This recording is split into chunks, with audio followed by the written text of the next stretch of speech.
Le fraisier, c'est un classique de la pâtisserie française qu'il n'est pas si difficile de véganiser.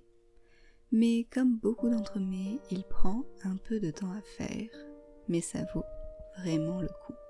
La première chose à préparer, c'est notre génoise, mais avant ça, parlons matériel. Pour faire un entremets, j'utilise ce qu'on appelle un cercle à entremets, qui fait 20 cm de diamètre et 4,5 cm de hauteur. Si vous n'en avez pas, vous pouvez aussi utiliser un petit moule à manquer de 20 cm de diamètre. Pour ma génoise, il vaut mieux utiliser un moule qui fait le même diamètre que le cercle ou un tout petit peu moins. D'habitude, j'utilise le même diamètre, mais là j'ai utilisé ce moule de 18 cm de diamètre, bien huilé et chemisé d'un disque de papier cuisson. Pour la génoise maintenant, il suffit de faire un gâteau au yaourt tout simple. Je vous ai déjà partagé la recette, donc je ne vais pas entrer dans les détails, mais il vous faudra un yaourt, un pot de lait végétal, un pot de sucre, de la vanille, un demi-pot d'huile neutre. On bat avant de rajouter 3 pots de farine et un sachet de levure.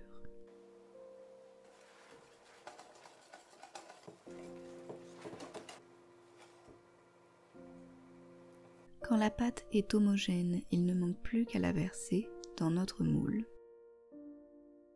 J'égalise rapidement le dessus, puis je fais cuire à 180 degrés pendant environ 30 minutes. Pendant ce temps, on va préparer la crème pâtissière qui est la base de notre crème mousseline. Dans une casserole, je verse du lait de soja à la vanille.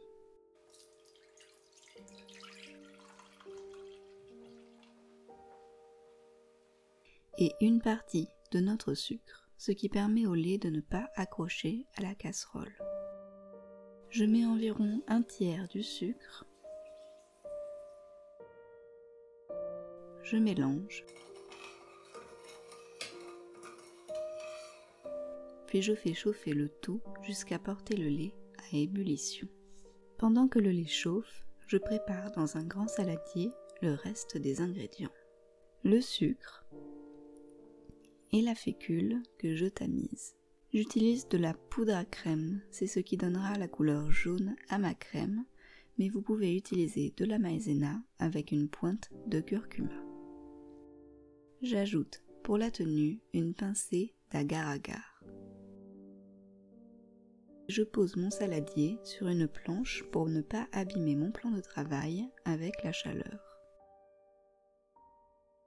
Quand le lait est sur le point de s'échapper de la casserole, je le verse doucement sur le mélange sec en mélangeant au fouet.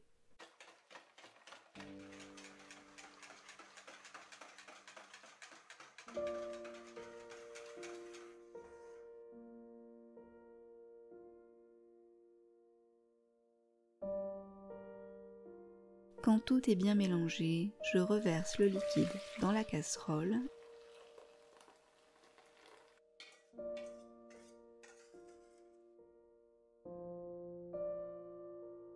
et on va faire chauffer tout ça jusqu'à ce que notre crème commence à bouillir.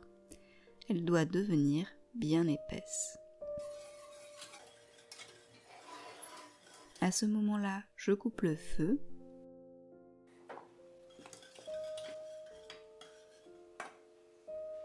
et j'y incorpore un peu de margarine.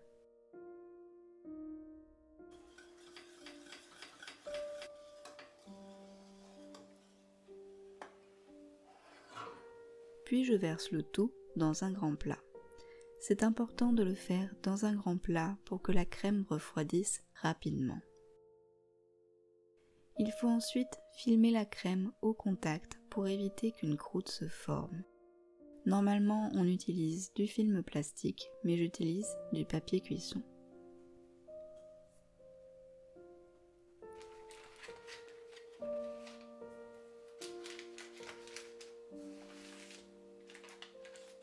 Il ne reste plus qu'à laisser refroidir un peu à l'air libre, puis complètement au frigo.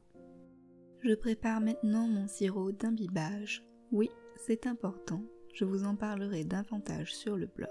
Pour ça, je mélange du sirop de lilas déjà préparé avec de l'eau, mais je vous donnerai une recette simple sur le blog.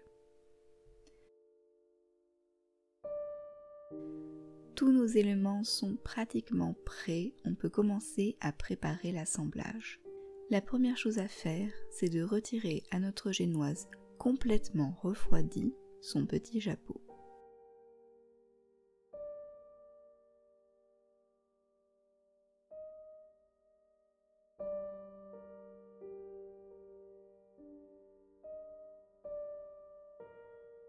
Vous pouvez le grignoter en attendant que le fraisier soit prêt. Puis je coupe ma génoise en deux.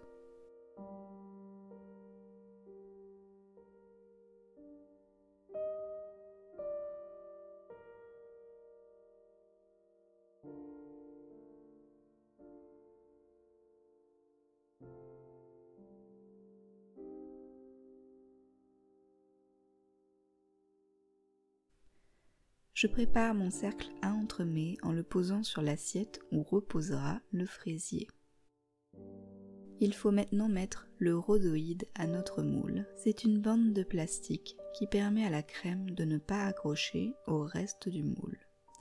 Si vous n'en avez pas, il faudra utiliser du film plastique. Je mets la bande de rhodoïde et je la fixe avec une petite pince pour que ça ne bouge pas. On prépare maintenant nos fraises. Je sélectionne en premier les fraises qu'on placera sur les bords de notre fraisier et qui donnent à notre entremets son aspect traditionnel.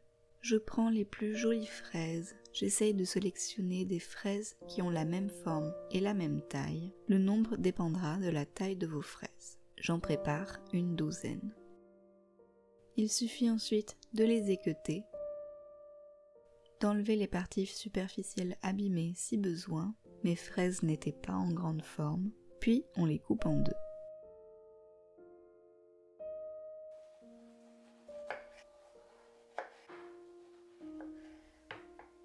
Quand c'est fait, je coupe 150 à 200 g de fraises en petits morceaux. C'est elles qu'on mettra au milieu de notre gâteau.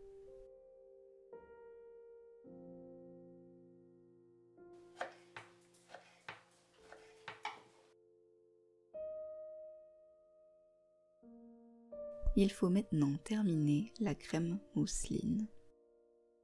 J'utilise un robot KitchenAid parce que j'en ai un, ça rend les choses plus simples, mais vous pouvez aussi utiliser un fouet électrique. Dans le bol, je mets ma crème pâtissière qui à ce stade est complètement froide et solidifiée. Elle doit avoir un aspect presque gélifié. Puis je fouette pour la détendre, en d'autres mots, pour lui redonner son aspect de crème. C'est à ce moment-là que j'ajoute de l'arôme. Je ne le fais pas pendant la cuisson pour conserver les saveurs. Je mets de l'extrait de vanille et c'est facultatif mais primordial pour moi, un peu de rhum qui agit comme exhausteur de goût et qui donne une saveur plus complexe à la crème. N'hésitez pas à goûter et à ajuster les arômes si besoin. Une fois que c'est fait, on va ajouter la margarine, cuillère par cuillère. C'est important de choisir une margarine un minimum ferme pour que la crème se tienne. J'en parlerai aussi davantage à l'écrit sur mon blog.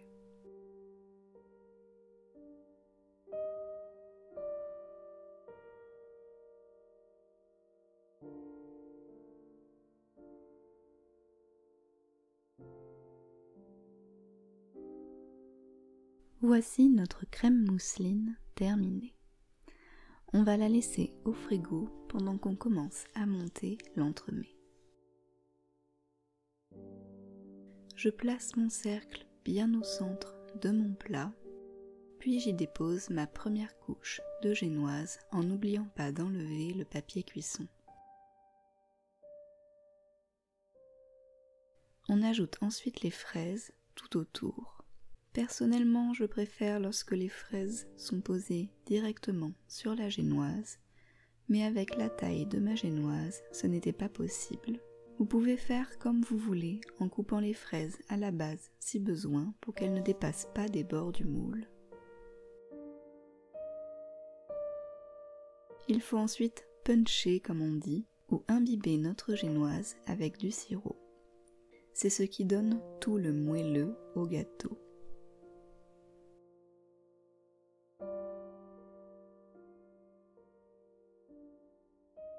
J'ai placé une partie de ma crème mousseline dans une poche à douille et je peux commencer à l'ajouter à mon entremets. Je prends bien soin d'en mettre entre mes fraises pour que les bords libres soient couverts de crème. Puis je rajoute une couche de crème sur la génoise. Ici, j'ai été un peu trop généreuse. J'y dépose ensuite mes fraises coupées en dés. J'appuie un peu pour les enfoncer dans la crème. Et j'ajoute une nouvelle couche de crème.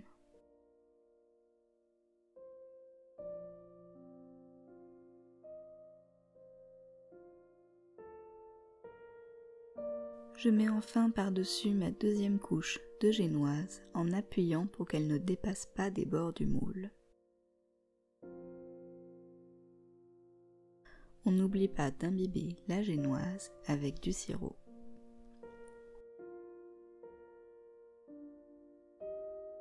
Il ne manque plus qu'à cacher tout ça avec de la crème mousseline.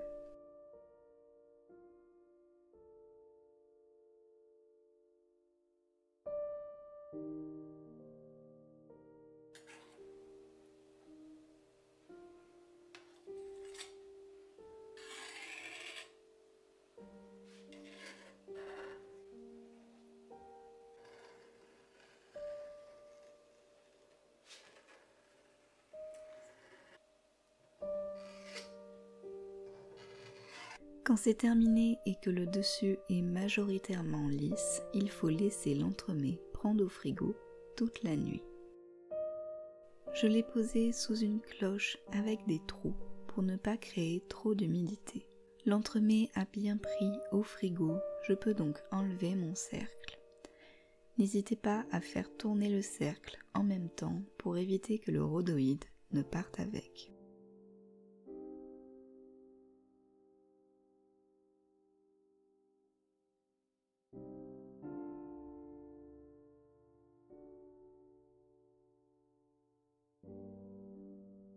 La partie la plus délicate, c'est enlever le rhodoïde.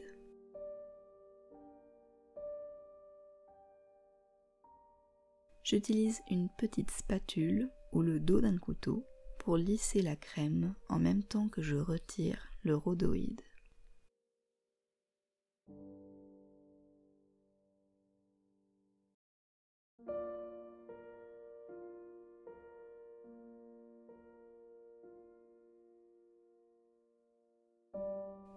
Il suffit maintenant de décorer notre fraisier.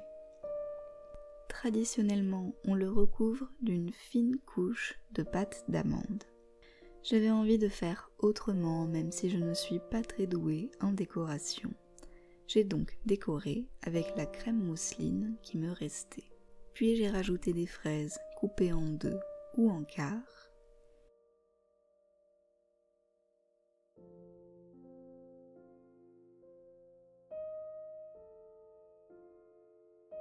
Et j'ai fini avec de petites feuilles de menthe.